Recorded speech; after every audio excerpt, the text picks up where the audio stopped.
Good morning, everyone. Today, the third topic, human reproduction. The continued part of human reproduction is the menstrual cycle, or MC. It is also known as endometrial cycle. What is MC? When it occurs? MC ಅಂದರೆ ಏನು? MC is the complex series of rhythmic cyclical or cyclic changes that occurs in females during reproductive phase in primates. You know, there are three phases in the life cycle. What are the three phases? Juvenile phase, reproductive phase, and senescence phase. MC in females starts during the reproductive phase. ಅಂದರೆ ಕನ್ನಡದಲ್ಲಿ ಏನೇನಂತೀವಿ ಅಂತಂದ್ರೆ ಋತುಮತಿ ಆಗುವುದು ಅಂತ ಕರಿತೀವಿ. ಅಂದರೆ ಹೆಣ್ಣು ಮಕ್ಕಳು usual ಆಗಿ 12 ಅಥವಾ 12ರಿಂದ 15ನೇ ವಯಸ್ಸಿಗೆ ಋತುಮತಿ ಆಗುವುದು ಅಂತ ಕರಿತೀವಿ.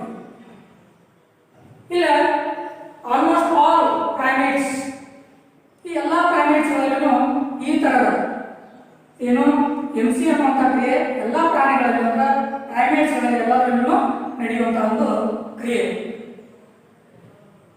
Here, the first menstruation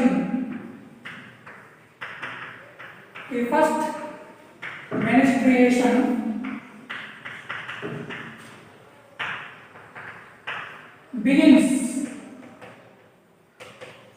First menstruation begins at puberty. Is called menarche. This is most important. What is menarche? ಅಂದರೆ ಇದನ್ನು ಪರೀಕ್ಷೆಯಲ್ಲಿ ಕೇಳ್ತಾರೆ ವಾಟ್ ಈಸ್ menarche ಅಂತ. The first menstruation begins, it means starts at puberty, is called menarche. ಅಂದರೆ ಮೊದಲ ಋತುಮತಿ ಆಗೋದು ಅಂತಂದ್ರೆ first time ಋತುಮತಿ ಆಗೋದು. ಆ ಫಸ್ಟ್ ಟೈಮ್ ಋತುಮತಿ ಆಗುವಂಥ ಒಂದು ಹಂತಕ್ಕೆ ನಾವು menarche ಅಂತ ಕರಿತೀವಿ. This menarche usually starts at the age of 12 to 15 years. 12ರಿಂದ 15 ವಯಸ್ಸಿಗೆ ಅಂದರೆ ಹೆಣ್ಣು 12ರಿಂದ 15 ವಯಸ್ಸಿಗೆ ಬಂದಾಗ ಯಾರಲ್ಲಿ ಬೆಳವಣಿಗೆ ಚೆನ್ನಾಗಿರ್ತದೆ ಅವರಲ್ಲಿ 12ನೇ ವಯಸ್ಸಿಗೆ ಮೆನ್ಸ್ಟ್ರುಯೇಷನ್ ಸ್ಟಾರ್ಟ್ ಆಗ್ತದೆ. ಇನ್ನು ಕೆಲವರಲ್ಲಿ 13 ಇರ್ಬೋದು, 14 ಇರ್ಬೋದು, ಕೆಲವರಲ್ಲಿ 15 ವಯಸ್ಸು ಇರ್ಬೋದು. ಯಾವಾಗಲೂ ಮೆನ್ಸ್ಟ್ರುಯೇಷನ್ ಫಸ್ಟ್ ಅಲ್ಲಿ ತನಕ ಆಗಿರಂಗಿಲ್ಲ. ಫಸ್ಟ್ ಮೆನ್ಸ್ಟ್ರುಯೇಷನ್ ಯಾವ ದಿನ ಸ್ಟಾರ್ಟ್ ಆಗ್ತದ ಆ ಒಂದು ಹಂತವನ್ನು ನಾವು menarche ಅಂತ ಕರಿತೀವಿ. ಅರ್ಥ ಆಗ್ತದ? What is menarche? The first menstruation, first, not yet occurs before. ಇದಕ್ಕಿಂತ ಮೊದಲು ಆಗಿಲ್ಲ, ಇದೇ ಮೊದಲನೇ MC ಸ್ಟಾರ್ಟ್ ಆಗೋದು. The first menstruation begins at puberty is called menarche. Usually menarche ಯಾವಾಗ ಸ್ಟಾರ್ಟ್ ಆಗ್ತದೆ? ಪ್ಯೂಬರ್ಟಿ ಅಂತ, ಯೌವನಾವಸ್ಥೆ. ಯಾವಾಗ ಹೆಣ್ಣು ಯೌವನಾವಸ್ಥೆಗೆ ಅಥವಾ ಪ್ರೌಢಾವಸ್ಥೆಗೆ ತಲುಪ್ತಾಳ ಆ ಒಂದು ಹಂತದಲ್ಲಿ menarche ಅನ್ನೋದು ಸ್ಟಾರ್ಟ್ ಆಗ್ತದೆ. ಅದು ಯೂಶುವಲ್ ಆಗಿ 12ರಿಂದ 15 ವರ್ಷ. If any defect in the hormone or hormonal secretion, there may be a variation. It is better to visit the doctors or consult the doctors. ಒಂದು ವೇಳೆ ಈ ಅವಧಿ ಒಳಗೆ ಈ menarche ಅನ್ನೋದು ನಡೆಯಲಿಲ್ಲ ಅಂತಂದ್ರೆ ಡಾಕ್ಟರ್ ವಿಸಿಟ್ ಆಗೋದು ಅಥವಾ ಡಾಕ್ಟರ್ ಭೇಟಿ ಆಗೋದು ಬಹಳ ಒಳ್ಳೆಯದು. ಯಾಕಂದರೆ ಕೆಲವರಲ್ಲಿ 15, 16, 17 ವರ್ಷ ಆದ್ರೂ ಕೆಲವರು ಹಳ್ಳಿ ಒಳಗೆ ನಿಂತಿರ್ತಾರೆ, ದೊಡ್ಡವರಾಗಿಲ್ಲ. ಇನ್ನು 15 ವರ್ಷ ಮುಗಿದ್ರು 16 ವರ್ಷ ಮುಗಿದ್ರು ಇನ್ನೂ ದೊಡ್ಡವರಾಗಿಲ್ಲ. Because of some of the defects, hormonal defects. It is better to consult the doctors. Now in human females menstruation is repeated. In human females menstruation is repeated at an average intervals of 28 days. ಅಷ್ಟೇ ಸಾಮಾನ್ಯವಾಗಿ ಪ್ರತಿ 28 ದಿನಕ್ಕೊಮ್ಮೆ ಹೆಣ್ಮಕ್ಳಲ್ಲಿ ಏನಾಗ್ತಾ ಇರ್ತದ ಈ menstruation ಅನ್ನುವಂಥ ಒಂದು cycle ನಡೀತಾ ಇರ್ತದೆ. In some cases, in some womens 24 to 35 days is also normal. Before this and after this 24 ದಿನಕ್ಕಿಂತ ಮುಂಚೆ ಅಥವಾ 35 ದಿನ ದಾಟಿದ್ರು MC ಆಗಲಿಲ್ಲ ಅಂತಂದ್ರೆ ಅವರಲ್ಲಿ ಏನೋ ಡಿಫೆಕ್ಟ್ ಐತಿ ಅಂತ ತಿಳ್ಕೊಬೇಕು. 25 ಅಥವಾ 26ನೇ ದಿನ MC ಆದರೆ she is considered as a reproductively healthier. 35 ದಿನದೊಳಗಾದ್ರೂ ಆಕೆ ರೀಪ್ರೊಡಕ್ಟಿವ್ಲಿ ಹೆಲ್ದಿ ಅಂತ ತಿಳ್ಕೊಳ್ತೀವಿ ನಾವು. ಒಂದು ವೇಳೆ 35 ದಿನ ಆದ್ರೂ ಕೆಲವರಿಗೆ ಕೆಲವು ಡಿಫೆಕ್ಟ್ ಇರ್ತಾವೆ, ಹಾರ್ಮೋನಲ್ ಡಿಫೆಕ್ಟ್ ಇರ್ತಾವೆ. 35 ದಿನ ಅಲ್ಲ, 38 ದಿನ, 40 ದಿನ ಆದ್ರೂ ಏನಾಗೋದಿಲ್ಲ, ಎಮ್ಸಿ ಆಗೋದಿಲ್ಲ. ಅದು ಹಾರ್ಮೋನಲ್ ಡಿಫೆಕ್ಟ್ ಇರ್ತದೆ. It is also better to visit the doctors. Now this MC starts, ಯಾವಾಗ ಸ್ಟಾರ್ಟ್ ಆಗ್ತದೆ ಆಲ್ರೆಡಿ ಹೇಳ್ತಾರೆ. It starts at the age of 12 to 15 years. That age is the puberty age. ಇದಕ್ಕೆ ನಾವು ಹೇಳ್ತೀವಿ puberty. This is the puberty age. The MC could be, it is a continuous process, but MC could be differentiated into 4 phases. 4 phases. ಏನಂದ್ರೆ MC ಅನ್ನುವಂಥ ಒಂದು ಇದನ್ನ ನಾವು 4 ಹಂತಗಳಲ್ಲಿ study ಮಾಡ್ತೀವಿ. For the sake of convenience it can be differentiated into 4 phases. First phase is the menstruation phase or bleeding phase or also known as menses. ಅಂದ್ರೆ ನಮಗ ತಿಳಿಯುವ ಸಲುವಾಗಿ ಈ MC ಅನ್ನುವಂಥ ಒಂದು ಹಂತವನ್ನ ನಾವು 4 ವಿಭಾಗಗಳನ್ನಾಗಿ ಅಥವಾ 4 ಭಾಗಗಳಾಗಿ ವಿಂಗಡಣೆ ಮಾಡ್ತೀವಿ. ನಮ್ಗೆ ತಿಳಿಯುವ ಸಲುವಾಗಿ, ಯಾಕಂದ್ರೆ it is a continuous process starting from first day to 28th day. It's a continuous process. But for the sake of convenience, MC could be differentiated into 4 phases. First one is menstruation phase, or it is also known as bleeding phase or menses. ಅಂದ್ರೆ ಏನಿದು? First to 5 days. First to 5 days bleeding occurs. It means flow of blood. Flow of blood from the body. At this time, usually in some women, the flow of blood varies from 50 ml to 400 ml. ಕೆಲವರಲ್ಲಿ 50 ml ನಷ್ಟು blood discharge ಆಗಿದೆ, ಕೆಲವರಲ್ಲಿ 400 ml ನಷ್ಟು blood ಕೂಡ flow ಆಗ್ತದೆ. ಯಾರಲ್ಲಿ 400 ml ನಷ್ಟು blood flow ಆಗ್ತದೆ, there may be a deficiency of blood. ರಕ್ತ ಹೀನತೆ ಉಂಟಾಗಬಹುದು. ಯಾಕಂತಂದ್ರೆ ಪ್ರತಿ ತಿಂಗಳು ಪ್ರತಿ 28 ದಿನಕ್ಕೊಮ್ಮೆ 400 ml ನಷ್ಟು ಅಂದ್ರೆ ಅಪ್ರಾಕ್ಸಿಮೇಟ್ಲಿ ½ ಲೀಟರ್. 400 ml ಅಂತಂದ್ರೆ ನಿಯರ್ಲಿ ಅರ್ಧ ಲೀಟರ್ನಷ್ಟು ಬ್ಲಡ್ ಪ್ರತಿ ತಿಂಗಳು ಹೋಗ್ಲಿಕ್ಕೆ ಅಂತಂದ್ರೆ ಮುಂದೆ ಏನಾಗ್ಬೋದು, ಅದರಲ್ಲೇ ರಕ್ತಹೀನತೆ ಉಂಟಾಗಬಹುದು. ಅದಕ್ಕೆ ಕೆಲವೊಬ್ಬರೇ 50 ml to 50 ml ನಷ್ಟು ಬ್ಲೀಡಿಂಗ್ ಆಗ್ತದೆ. Why the bleeding occurs? ಯಾಕೆ ಬ್ಲೀಡಿಂಗ್ ಆಗ್ತದೆ? This is because of the degeneration. It means damage of the endometrial lining of uterus. You know, uterus has 3 layers. Uterus has 3 layers: outer perimetrium, middle myometrium, inner endometrium. When the endometrium degenerates, along with the endometrium, some of the blood vessels are smaller blood vessels are also there. These small blood vessels damaged. The blood vessels and the endometrial lining damages, that forms the liquid part. That is the liquid. That liquid is in the form of a blood. This blood is discharged through vagina. Clear or not? This liquid part, that is the blood. This blood is discharged through vagina. Now, that is approximately 50 ml to 400 ml. It is varies from one woman to another woman. Now come to second phase.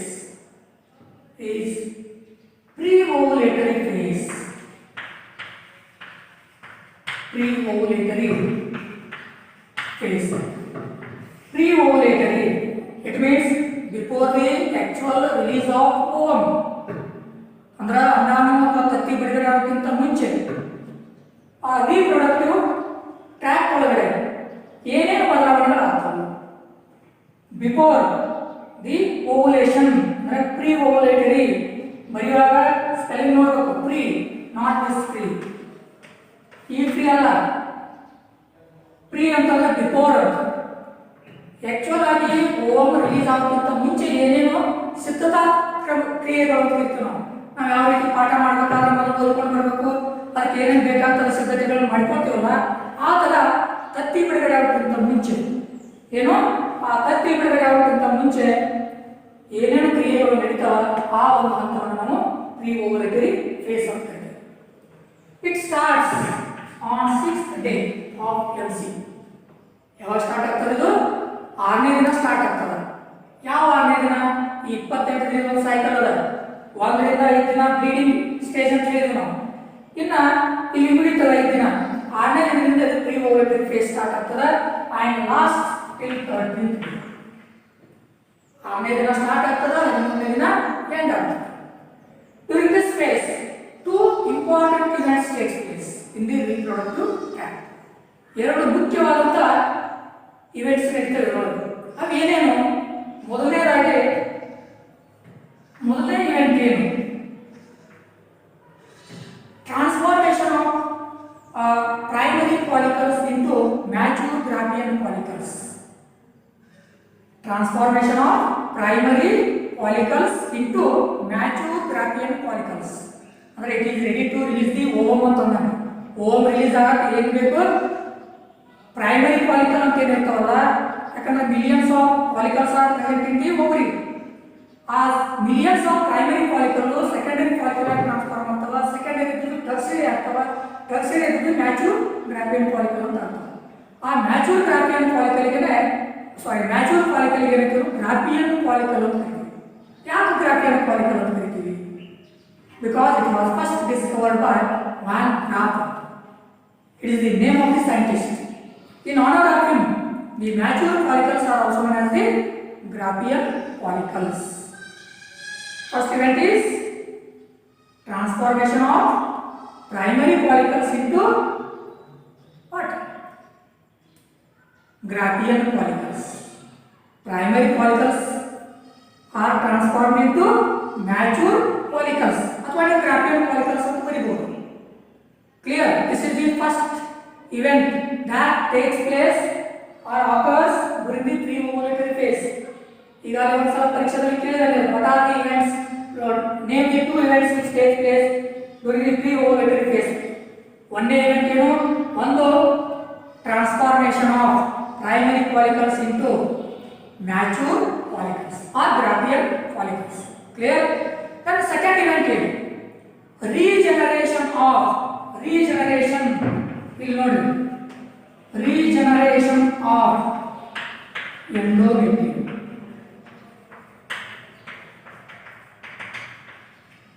ಈ ವ್ಯತ್ಯಾಸ ನೋಡ್ರಿ, ಇಲ್ಲಿ ಏನು ಹೇಳಿದ್ರು? Degeneration ಅಂತ ಹೇಳಿದ್ವಿ ನಾವು. ಇಲ್ಲಿ ಮೇಲೆ degeneration means damage of endometrium.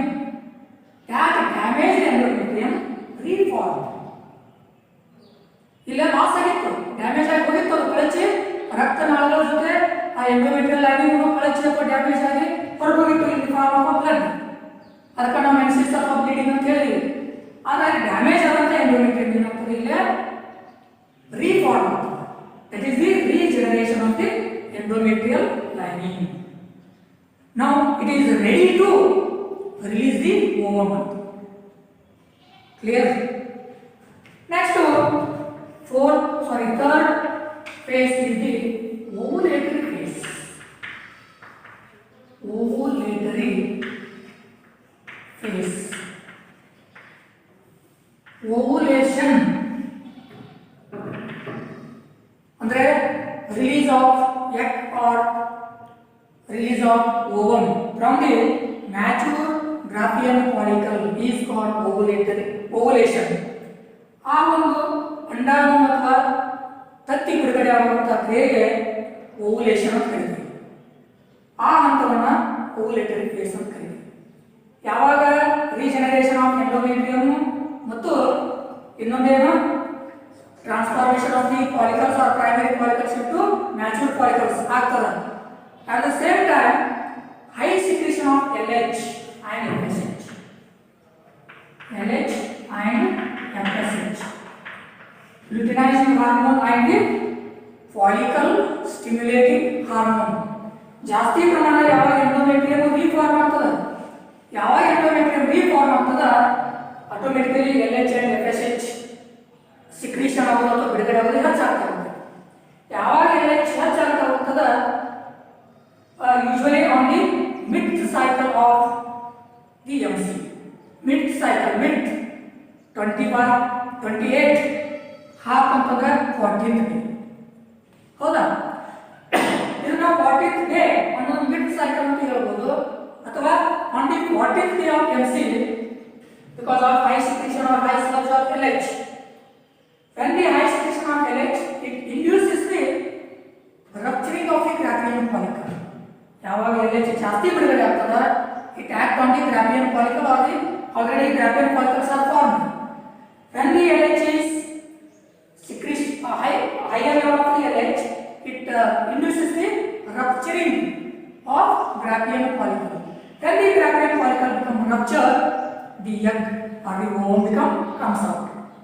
The process of release of egg or ovum from the Graphene follicle or the ovary is called ovulation. What is ovulation? One marks ಕೇಳ್ತಾರೆ. ಈಗ ಎಷ್ಟೋ ಸಲ ಕೇಳೋದು ನೋಡಬಹುದು. What is ovulation?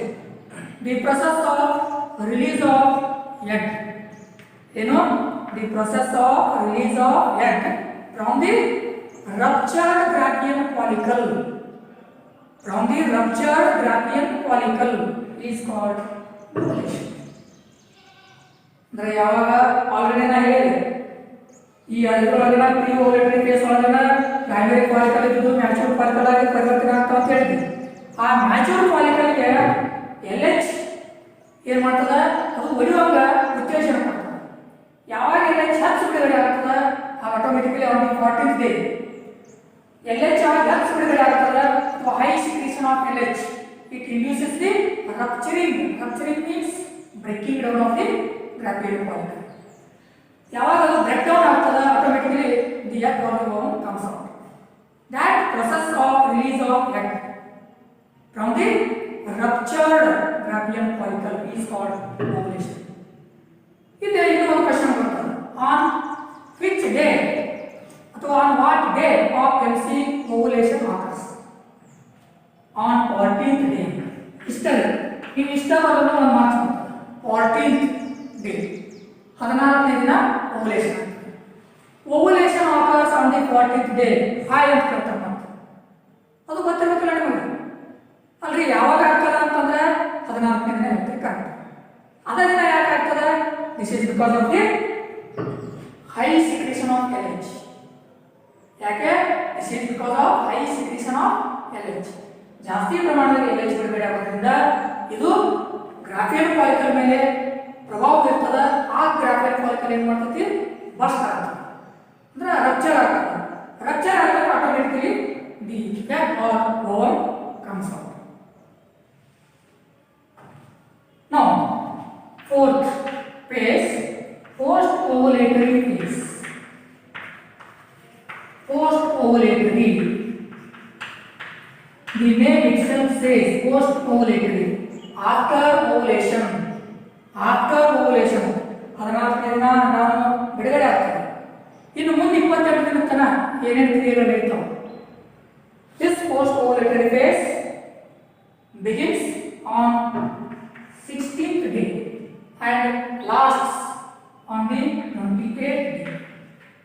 14ನೇ ದಿನ start ಆಗಿ 28ನೇ ದಿನ end ಆಗ್ತದೆ. ಇಲ್ಲಿ ಏನೇನು ಕ್ರಿಯೆಗಳು ನಡೀತಾವೆ? On the 14th day ovulation occurs. After ovulation, I was telling you, rupturing of the Graphene follicle results in the release of egg. Graphene follicle rupture ಆಯ್ತು ಅಂತಂದ್ರೆ egg release ಆಗ್ತದೆ. ಅದು ಹೊಡಿತಂದ್ರೆ ಆಟೋಮೆಟಿಕಲಿ ಈಗ ಯಾವ ರೀತಿ ಒಂದು ಹಣ್ಣನ್ನ ನೀವು ಪ್ರೆಸ್ ಮಾಡ್ತೀರಿ, ಬೀಜ ಹೊರಗೆ ಬಂದ್ಬಿಡ್ತದೆ. ಹೌದು, ಬೀಜ ಹೊರಗೆ ಬರ್ತದೆ ಅಂತಂದ್ರೆ just like egg comes out. ಅದರ ಹೊರಗಿಂದ ತೊಗೊಟ್ಟು ಉಳಿತಲ್ಲ remaining part of the Graafian follicle. What? Remaining part of the Graafian follicle transformed into corpus luteum. It is most important. What is corpus luteum? ಏನು ರಪ್ಚರ್ ಆದಂಥ ಅಥವಾ damage ಆದಂಥ Graafian follicle ಇನ್ನೂ ಉಳಿದದ ಯಾಕೆ ಹೊರಗೆ ಬಂತು ಉಳಿದ ಮೇಲೆ ಅದು ಸೊಟ್ಟಿ ಅಂತ ಕರಿತೀರಿ ನಿಮ್ಮ ಭಾಷೆ ಒಳಗೆ ಹಣ್ಣಿನ ಸೊಟ್ಟಿ ಅಂತೀರಿ ಪೀಸ್ ಹೊರಗೆ ಬಂದ್ಮೇಲೆ ಉಳಿತದೆ ಅಂದರೆ ಹೊರಗಿನ ತೊಗಟಿ ಉಳಿತದ in the same way after the rupturing of the Graafian follicle the remaining part transform into the corpus luteum. Corpus luteum ಆಗಿ ಪರಿವರ್ತನೆ ಆಗ್ತದೆ. when the corpus luteum is formed, this corpus luteum start to secreting the or producing the progesterone. ಈ progesterone ಅನ್ನುವಂಥ hormone ಬಿಡುಗಡೆ ಆಗಿರ್ತದೆ ಯಾವುದೆಂದರೆ corpus luteum ಇಂದ. It is most important. Corpus luteum ಮೇಲೆ ಫಾರ್ಮ್ ಆಗಿದೆ ಅಂತಂದ್ರೆ ಪ್ರೊಜೆಸ್ಟಿರಾನ್ ಇಲ್ಲ. ಈ ಪ್ರೊಜೆಸ್ಟಿರಾನ್ ಯಾಕೆ ಬೇಕ್ರಿ ಬಿಡಿ ಅಷ್ಟೇ ನೀವು ಅನ್ಬೋದು. ಯಾವಾಗ ಕಾರ್ಪಸ್ ಲುಟಿಯಂ ಫಾರ್ಮ್ ಆಗ್ತದ it start to producing the progesterone. High secretion of progesterone play an important role. How it play an important role? What is the function of secretion of progesterone? ಏನಿದೆ ಕಾರ್ಯ ಇದು ಕೂಡ ಈಗಾಗಲೇ ಕೇಳಿದ ಪರೀಕ್ಷೆಯಲ್ಲಿ ಈ progesterone ಜಾಸ್ತಿ ಬಿಡುಗಡೆ ಆಗೋದ್ರಿಂದ ಏನು ಲಾಭ? First one, it helps in the maintenance of pregnancy. ಯಾವುದಕ್ಕೆ ಹೆಲ್ಪ್ ಮಾಡ್ತೈತೆ? ಪ್ರೆಗ್ನೆನ್ಸಿಗೆ ಹೆಲ್ಪ್ ಮಾಡ್ತದೆ. ಅಂದರೆ after fertilization these fertilized egg must be embedded in the uterine cavity. The process of attachment of blastocyst or the developing embryo is the implantation of the egg. ಆ implantation ಅನ್ನೋದು ನಡಿಬೇಕಾಗಿತ್ತು ಅಂತಂದರೆ ಈ progesterone hormone ಬಿಡುಗಡೆ ಆಗಲೇಬೇಕು. ಇದು ಒಮ್ಮೆ ಬಿಡುಗಡೆ ಆಗಿಲ್ಲ ಅಂತಂದ್ರೆ the failure of the implantation ಅಂದ್ರೆ ಅಲ್ಲೇ ಅಂಡಾನು ಅಂದ್ರೆ ಫರ್ಟಿಲೈಸ್ಡ್ ಎಗ್ ಫಲಭರಿತ ತತ್ತಿ ಅಲ್ಲಿ ಏನಾಗೋದಿಲ್ಲ, ಫಿಕ್ಸ್ ಆಗೋದಿಲ್ಲ ಅಥವಾ ಗರ್ಭ ಧರಿಸೋದು ಫೇಲ್ ಆಗ್ತದೆ. ಅದಕ್ಕೆ ಇಲ್ಲಿ ನಾವು ಏನು ಹೇಳ್ತೀವಿ, the endometrium is necessary for the implantation. ಆ ಎಂಡೋಮೆಟ್ರಿಯಮ್ ಫಾರ್ಮ್ ಆಗ್ಬೇಕಾದ್ರೆ ಈ ಪ್ರೊಜೆಸ್ಟೆರಾನ್ ಬೇಕು to maintain the pregnancy. Clear or not? For this now during pregnancy ಇಷ್ಟೆಲ್ಲ ಆದ್ಮೇಲೆ ಇಷ್ಟು ಇದು ಹಂತಗಳಲ್ಲ, ಇಷ್ಟೆಲ್ಲ ಆದ್ಮೇಲೆ during pregnancy all the events of MC stops. All the events of MC stops. If fertilization does not occur, ಒಂದು ವೇಳೆ pregnant ಆದರೂ ಅಥವಾ ಗರ್ಭವತಿ ಆದರೂ ಅಂತಂದ್ರೆ ಎಲ್ಲ MC ಯಲ್ಲಿ ನಡೆಯುವಂತಹ ಕ್ರಿಯೆಗಳೆಲ್ಲ ಬಂದಾಗಿಬಿಡ್ತವೆ. ಎಲ್ಲಿ ತನಕ up to the delivery. But if the fertilization does not occur, fertilization ಆಗಿಲ್ಲ, ನೋಡಿ ನಿಷೇಚನ ಕ್ರಿಯೆಗಳು ನಡೆದಿಲ್ಲ ಅಂತ ತಿಳ್ಕೊಂಡು ಹಾಗೇನಂತಾರೆ on the 28th day itself again the disintegration of the corpus luteum along with the corpus luteum endometrial lining damages. With that endometrium blood vessels are also damages. Again this is the start of the MC. Clear? ಇಷ್ಟ ಆದಮೇಲೆ ಇನ್ನು menopause ಅನ್ನುವಂಥ ಒಂದು ಕ್ರಿಯೆ. Menopause. What is that? Menopause.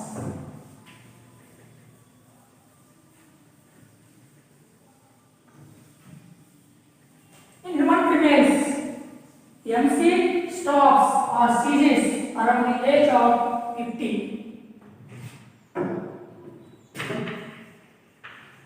Menopause. In human females,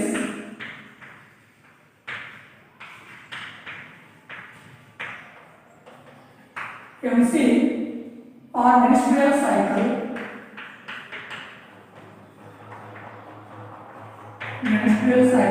ceases or stops at the age of 50.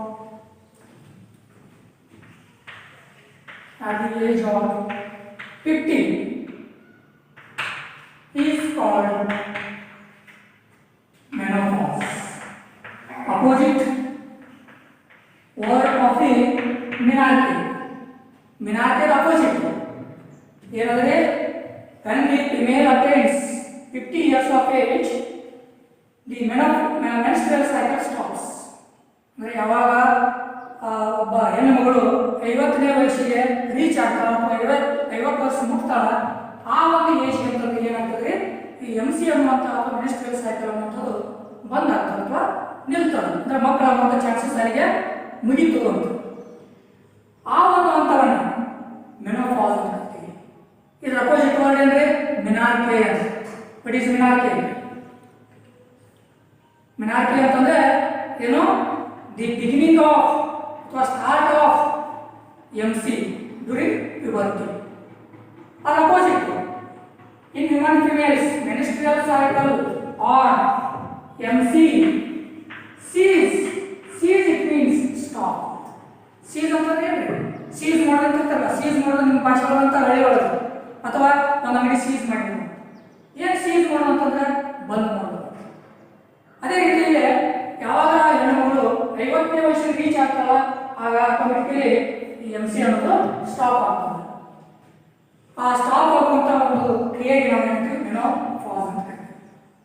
Clear ಆಯ್ತಾ? Usually in human females after 50 years of age or completion of the 450 cycles, MC stops. 450 cycle ಅಂತಂದ್ರೆ ಈ MC ಪ್ರತಿ 28 ದಿನಕ್ಕೊಮ್ಮೆ ಒಂದು cycle ಇರ್ತದೆ. ಅಂತ 450 ಸೈಕಲ್ಗಳು ಆದ್ಮೇಲೆ ವರ್ಷಕ್ಕೆ ಹೆಚ್ಚು ಕಮ್ಮಿ ಒಂದು 13 ರಿಂದ 14 ಸೈಕಲ್ಸ್ ಕವರ್ ಆಗ್ತವೆ. ಅಂತ 450 ಸೈಕಲ್ ಅಥವಾ MC ಅನ್ನೋದು ದಾಟಿದ ಮೇಲೆ ಏನಾಗ್ತೈತೆ, ಮೆನೋಪಾಸ್ ಅಥವಾ MC ಸ್ಟಾಪ್ ಆಗ್ತದೆ. ಇದು ಯಾಕೆ ಆಗ್ತದೆ? Declining the production of estrogen. Why menopause occurs ಅಥವಾ why the MC stops at the age of 50. 50ನೇ ವಯಸ್ಸಿಗೆ ನಮ್ಮ ಕಾರಣ ಗೊತ್ತಿರಬೇಕು. ಆಯ್ತು, ಮೆನ್ಸ್ಟ್ರುಯಲ್ ಸೈಕಲ್ 50ನೇ ವಯಸ್ಸಿಗೆ ಬಂದ್ ಆಗ್ತದೆ ಅಂತ ಹೇಳಿ ಅದಕ್ಕೆ MC ಮೆನೋಪಾಸ್ ಅಂತ ಕರಿತೀವಿ ನಾವು. ಕಾರಣ ಗೊತ್ತಿರಬೇಕು. ಯಾಕೆ 50ನೇ ವಯಸ್ಸಿಗೆ ಬಂದ್ ಆಗ್ತದೆ? This is because of the decline in the production of